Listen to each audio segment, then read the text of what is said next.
Hello, everyone. I'm Brad Flora. I'm a group partner here at YC, and I'm going to be talking about how startup fundraising works today. Like I said, I'm a group partner at YC, and what that means is that I read applications, I interview the startups that apply, and then I work with them to try to make something people want. And one of the topics that people ask about all the time at YC is fundraising. In fact, it's probably the thing that we get asked about more often than anything else. And the reason for that is because, as Paul Graham wrote years ago, raising money is the second hardest part of starting a startup after making something people want. So let's take a quick tour of all the awesome stuff that YC's put out about fundraising over the years. First, there's the Paul Graham essays. He wrote the Fundraising Survival Guide, how to fund a startup, how to convince investors to invest in your company, and even wrote a great essay about understanding investor herd dynamics. All of this stuff's online. You can see the links below. You should check it out. Years later, just a little bit ago, YC president Jeff Ralston posted a terrific guide to raising a seed round, where he covers everything from start to finish that you need to know, the nitty-gritty on how to raise a seed round. And he gave a great video presentation at Startup School a few years ago where he presented that material. It's on YouTube. You should check it out. It'll tell you how to raise a seed round. Finally, we've posted a lot of tactical guides about specific aspects of fundraising, how to build a seed deck, how to pitch your startup, how to get meetings with investors, and how to raise money online for startups using platforms like AngelList. We've even got something about the different types of investors and their incentives. So if you really want to get specific and drill into stuff, there's content for you that you can find. What I didn't want to do today is just rehash all of that stuff because it's already out there. What I wanted to do instead is talk about some of the misconceptions and myths that we see as YC partners when we work with founders. Founders out there are consuming all sorts of information in the media, and a lot of it is about startup fundraising.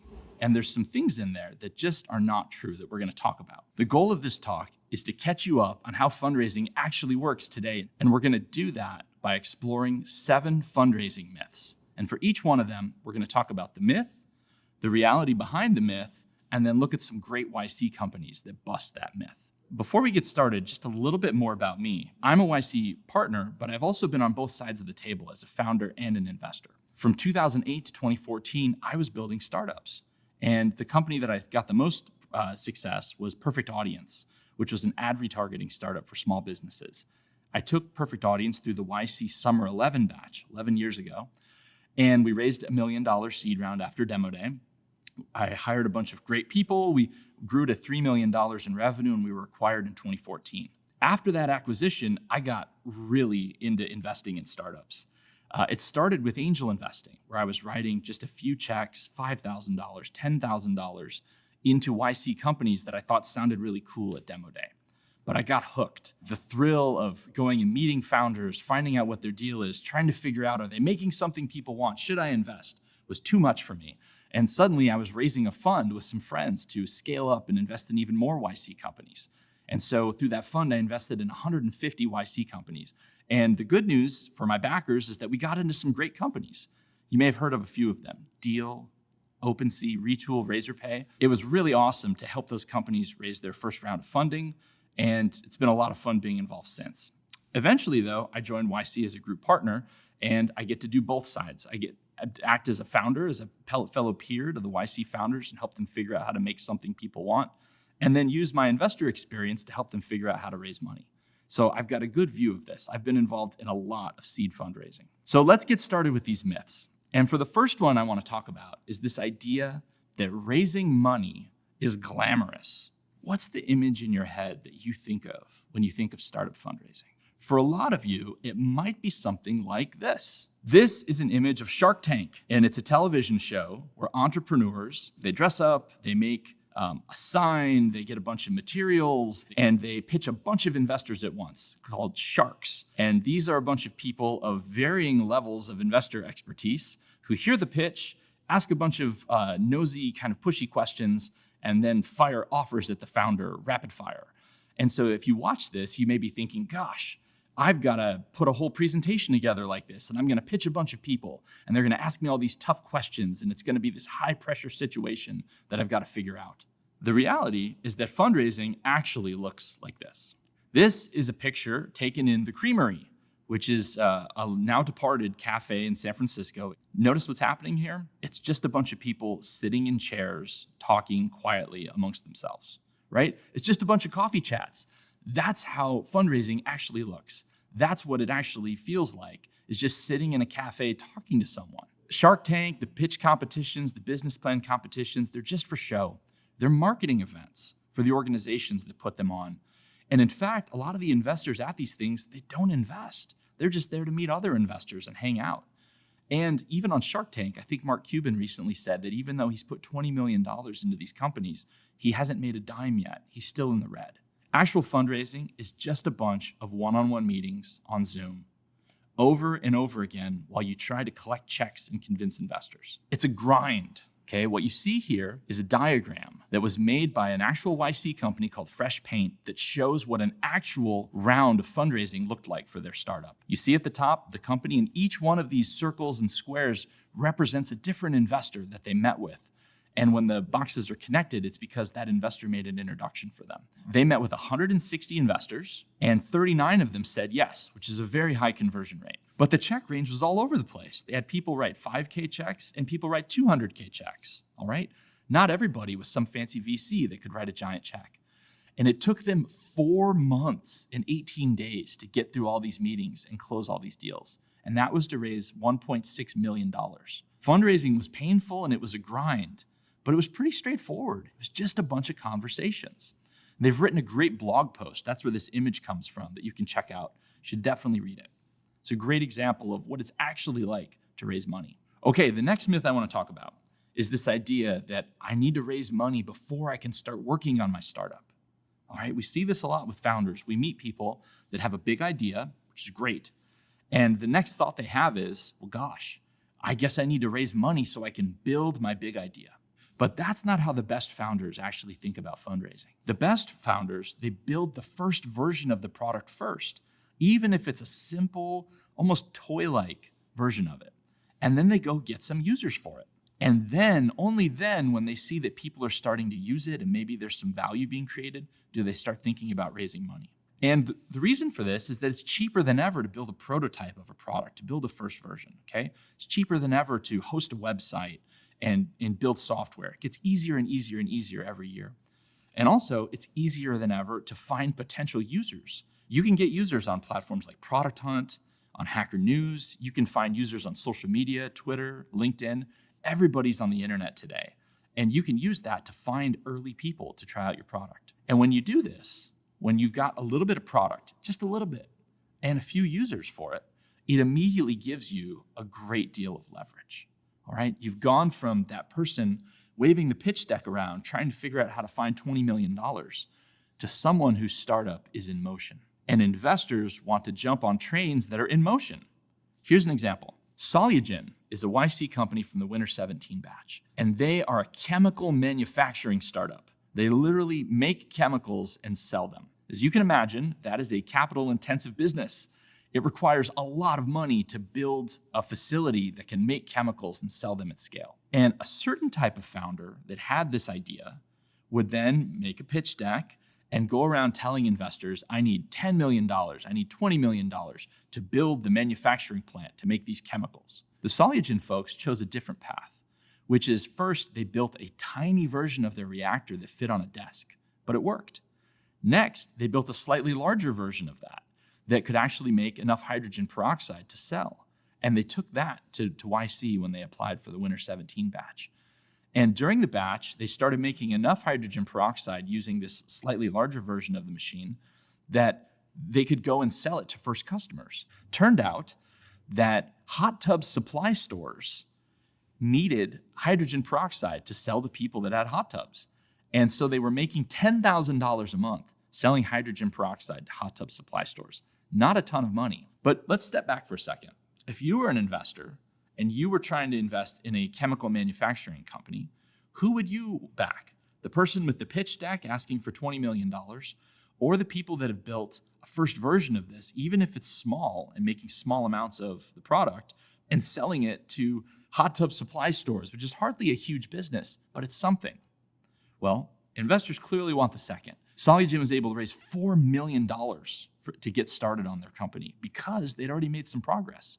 And today, they've since raised $400 million, and they've scaled this up to having a full manufacturing plant. Let's talk about our next myth. It's this idea that my startup needs to be impressive to raise money. I've got to impress people with my startup, but my startup's not very impressive. So how can I ever do this? Well, the reality is you don't need to impress investors. You need to convince them. And that's a slightly different thing. See, most startups seem terrible at first. And in fact, the best startups seem the most terrible at first. So let's take Airbnb. What was it? It was a marketplace for renting an air mattress on someone's floor. Terrible idea. DoorDash. Food delivery for the suburbs, where it takes longer to get everywhere and no one's ever started a delivery company before. Terrible idea. OpenSea. A marketplace for selling collectibles that only exist on your computer and can only be paid for with magical internet money. What? But investors get this. They know that your startup is going to sound unimpressive early on. Investors are pretty smart. They get it. And in fact, they get bored when founders try to impress them. Okay, really try to win them over and sell to them. It bores them. About 11 years ago when I did YC, I had a chance to have a 5-minute meeting with Michael Moritz, who at the time was a partner at Sequoia Capital, is a legendary VC. And I was so excited for this meeting. I made a fancy deck. I practiced all these lines I was going to use on him to impress him and get him to invest in my startup. And I sat down with him and I opened my laptop to get the slides out. And he stopped me and just said, I prefer to just talk about the business you're building. And I was completely disarmed because I wasn't ready for that. I was ready to impress him, not to try to just talk about the business that I was building. And we see this similar thinking with a lot of founders at YC, where they come to us, they don't explicitly ask us this, but they more or less say, Brad, what are the magic words I need to say to make investors want to invest in my startup? And the reality is that it's not about magic words. It's about making something people want, right? That YC credo. It's about making a product, getting it into users' hands, and creating some value for them. And then just explaining how there's a 1% chance, even just a 1% chance, that it can get huge. And using plain, simple language to do it. That's how you convince investors, okay? If investors aren't investing, it's not because you didn't say the magic words, it's because your startup isn't good enough, and you need to make your startup better. And so have these conversations, you make your startup better, and you just explain it to people and talk about it like a human, and do it over and over and over again. Because again, startup fundraising is a grind. Here's an example of a company that did a great job convincing investors when they met with them. This is Retool. And Retool makes software for building internal tools. It's a great company. They raised their seed round. You see the founder, David, one of the CEO and co-founder, by just meeting a bunch of investors in coffee shops in San Francisco. I was lucky enough to meet with David, and he had no deck. Instead, he just opened his laptop and showed me the software on his computer. And he used that early kind of crude version of Retool to make a crude but simple internal tool, a little web app in minutes. And then he talked about why his early customers really liked it and were getting some value from it. And just seeing this, seeing him show me the product and talk about what his customers were making of it, put in my head this idea that a lot of companies probably are going to need this. I was convinced. He didn't impress me. He didn't try to wow me.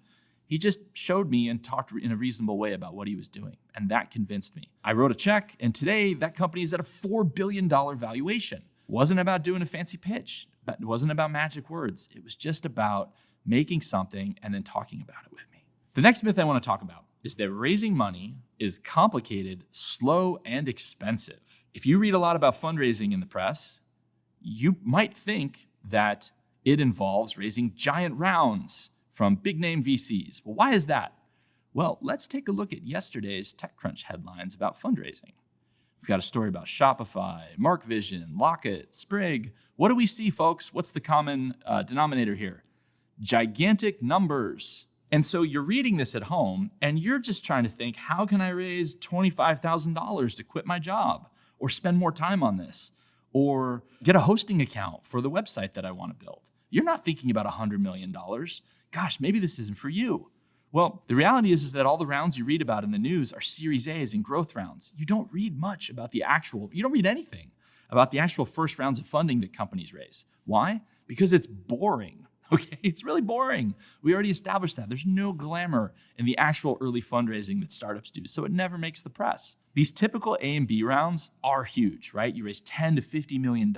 They take months to close, and you pay hundreds of thousands of dollars to lawyers and legal fees to get these rounds done. The good news is, like I said, that's not what a lot of these rounds look like.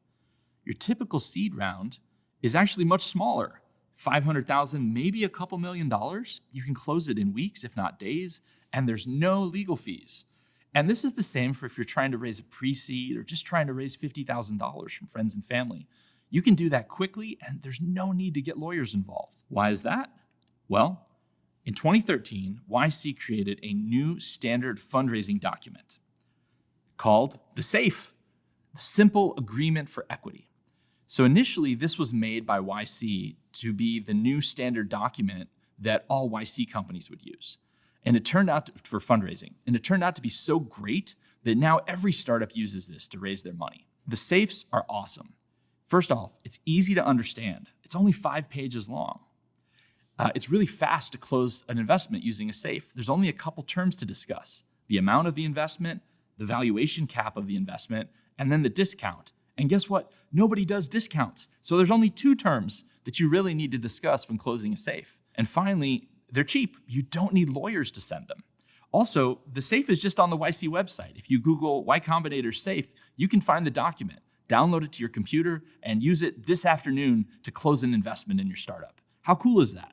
SAFEs are so simple that there's even a website called Clerky. It's a YC company from my batch, Summer 11, that lets you send and sign them in just a few clicks. SAFEs give founders fundraising superpowers, and you don't have to wait months for investors to get organized and for lawyers to review stuff. Founders today just take all the meetings, they sign a bunch of SAFE, and they raise millions for their startup in just a few clicks. And this quick and cheap fundraising gives them more leverage than ever when they're talking to investors. Here's an example. You could build your company like Asher Bio. So this is a biotech startup from the Summer 19 batch that's developing cancer therapies. Again, capital-intensive business. And the typical first rounds of funding are tens of millions of dollars for companies like this. And so founders go, they make a pitch deck, and they've got to go get this money before they can start working on the startup. The founders of Asher came into YC with just the idea, and they were able to raise the first round of funding using SAFEs quickly from angels. This is pretty novel for a biotech company. And using that first million or so that they raised, they could accelerate their progress, they could make more progress in the lab, and when they were ready to start talking to larger investors in the pharma space about a proper round, they'd made a lot more progress, and they had more leverage in talking to those investors. They've since raised over $150 million, but that first million that they raised in SAFEs totally changed the power dynamics for them when talking to investors. The SAFEs changed the game for them. Related myth is this idea, and I hear this a lot, hey, if I raise money, I'm going to lose control of my company. Well, the reality is that seed rounds today give founders more control than ever. Okay, founders have more control over their companies today than ever in the history of startups. And why is this? It's because when you raise with SAFEs, you don't give up any board seats. All right, there's no board seat nonsense in SAFEs. After you close the investment, it's still just you and your co-founders calling the shots. There's no shareholders after you close money with SAFEs. The investors on SAFEs get shares in the next round. Okay, so no shares are actually changing hands. And there's no information rights granted in SAFEs. So there's nobody like requesting to look into your books, looking over your shoulder. You get to choose how and when to update your investors when you raise money with SAFEs. So again, founders are raising millions of dollars. They're only selling 10 to 20% of their company, and they're keeping total control of the companies. And when you do that, you can build the company the way you want and answer to no one except your customers. Well, pretty important, but instead of answering to investors, you answer to your customers when you raise seed rounds today. Here's a great example. You could build your startup like Zapier. They describe themselves as 3 dudes from Missouri.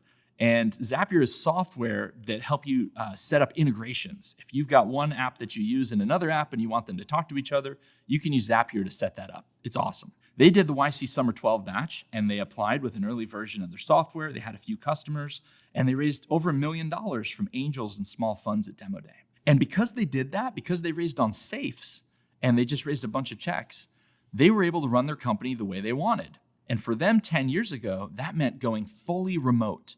10 years ago, a decade before it was cool for startups to do that. It was pretty weird at the time. And they ran their company the way they wanted to. They spent the next decade just delighting thousands and thousands of customers. And they also made the decision to never raise money again. They never needed to. So folks thinking, gosh, if I raise money, I'm always going to be indebted to investors, yada, yada, yada. No. Maybe later if you raise these crazy price rounds, but for the early money that you raised on safes, you have total control. And you can be like the Zapier founders and never raise money again. And today, that's a $100 million revenue business. And they only raised money that one time. Now, what about bootstrapping? You might be thinking, I should bootstrap my company. Well, everybody bootstraps at first, that's true. But I want to tell you that bootstrapping your company forever sucks.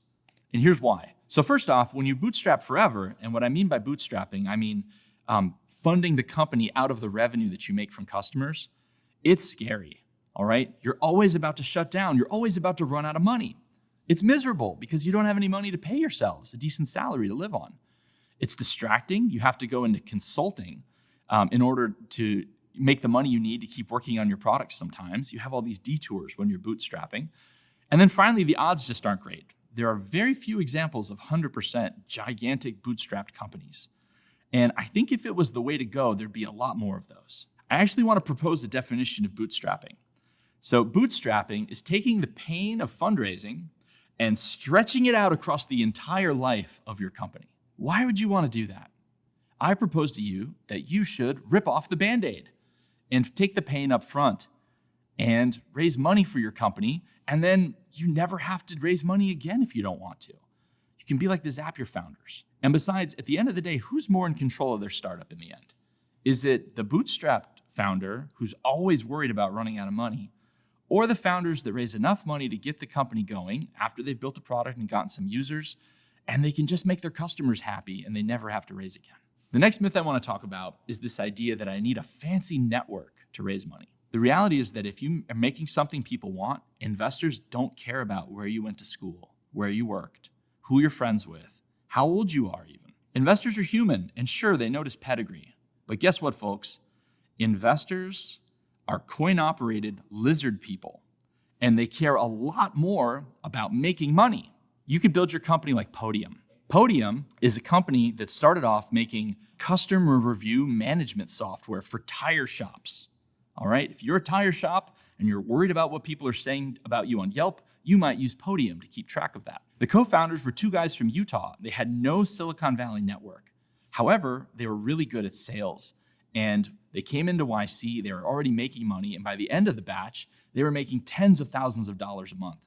I actually randomly bumped into them at an alumni event during their batch, and I was stunned that there was a company selling software to tire shops in Y Combinator, and even more stunned when I found out how much money they were making. Investors noticed that too, that they'd made something people want and they were able to raise. And now today that company makes $100 million a year and has raised more than $200 million. These folks had no network. These are not fancy founders. They just made something people want. Slight tangent, while we're on this topic. You'll probably run into people, if you're thinking about fundraising, who are gonna offer to raise money for you. I have the network. I know investors. Let me go in there and pitch your company. It is not a good idea. It's always best for the founders to talk to investors themselves. It's an important relationship and you want to own it. So if someone makes you that offer, you should get them to make an introduction instead, and then you can go take the meeting. All right, the last myth I'm going to talk about today is the myth that if investors reject my startup, that means it's a bad startup. The reality is that no matter how great your product is, how much traction you have, investors are going to reject you, and that's okay. In fact, it puts you in great company. All right, here's a great example. Envision. So Envision is a medical device startup for cancer detection, and it was started by Surbi Sarna, who's a YC group partner today. When Surbi started building Envision, she had a devil of a time raising her first check. She was rejected more than 50 times by investors to just get the first money for the company. And the way that she was able to convince someone to write that first check and to help her get this company started was she told them she was going to bet on herself and take no salary for the first 2 years if the investor was willing to bet on them. And that was for a $25,000 check. Her first round of funding for the company was only $500,000, but she got it done, and even though she got rejected over and over again. And since then, the company was acquired for $275 million. So here's this awesome medical device company that sold for hundreds of millions of dollars And yet, rejection after rejection after rejection. If you want to read more about Serbi's story, she actually has an awesome book coming out in the spring. And it's on Amazon right now, and we'll share the link with you in the chat if you want to check it out and pre-order it. Serbi is awesome. It's a privilege to get to work with her, and the book is terrific. One other example of this is Whatnot. It's a marketplace for collectibles. They were in the Winter 20 batch, and they came in with a beta product, but no users. They hadn't launched yet. And during the batch, they got started, and it was just initially a marketplace for selling Funko Pop toys, right? Those toys with the big heads. During the batch, they got some early traction. They started making some money. They got in some buyers. They got in some sellers. Revenue was going up. Sales were going up. Things were looking good, right? But investors hated it. And they only raised a fraction of the amount of money that they were hoping to raise for their seed round. And the amazing thing is that today, Whatnot, just 2.5 years later, is worth $3.7 billion. And they've raised over $400 million. And just 2.5 years ago, they couldn't pay people to invest in their company at a fraction of that valuation. Everyone gets rejected. It's just part of it. Even if you're building a $4 billion company, people are getting rejected. And the thing is, the founders were not really that bummed out about it because they had already done that work of convincing themselves that what they were building was working and was going to work. Investors just weren't seeing it yet. Some did, enough did, but they still faced a ton of rejection. You don't need every investor to like what you're building. You just need a few of them to believe. And the good news is that today there's more investors than ever with more money than ever looking to invest in startups. All right, let's step back for a second and wrap this up. There's a common theme to these myths that we talked about. The idea that organizes all of these is the big myth, which is this: this isn't for you. These ideas that are out there, these misconceptions that founders have, they add up to people thinking, gosh, maybe this isn't for me. Maybe I shouldn't start my startup because I don't know how to do this stuff. I don't have a fancy network. I don't know all these people. I don't know how to pitch. I don't know how to impress people. But the reality is you can do this. Fundraising is just a bunch of coffee chats and Zoom calls. You can do that. You don't need to raise money to get started. You can just start working on your startup. You don't need permission from investors. You don't need an intricate pitch. You just need to make something people want and be able to talk about it like a normal human. You do that every day with your friends and family. Using safes, it's easier than ever for you to go raise the money that you need without lawyers and quickly. And the terms you're going to get today mean that you can run your company exactly how you want.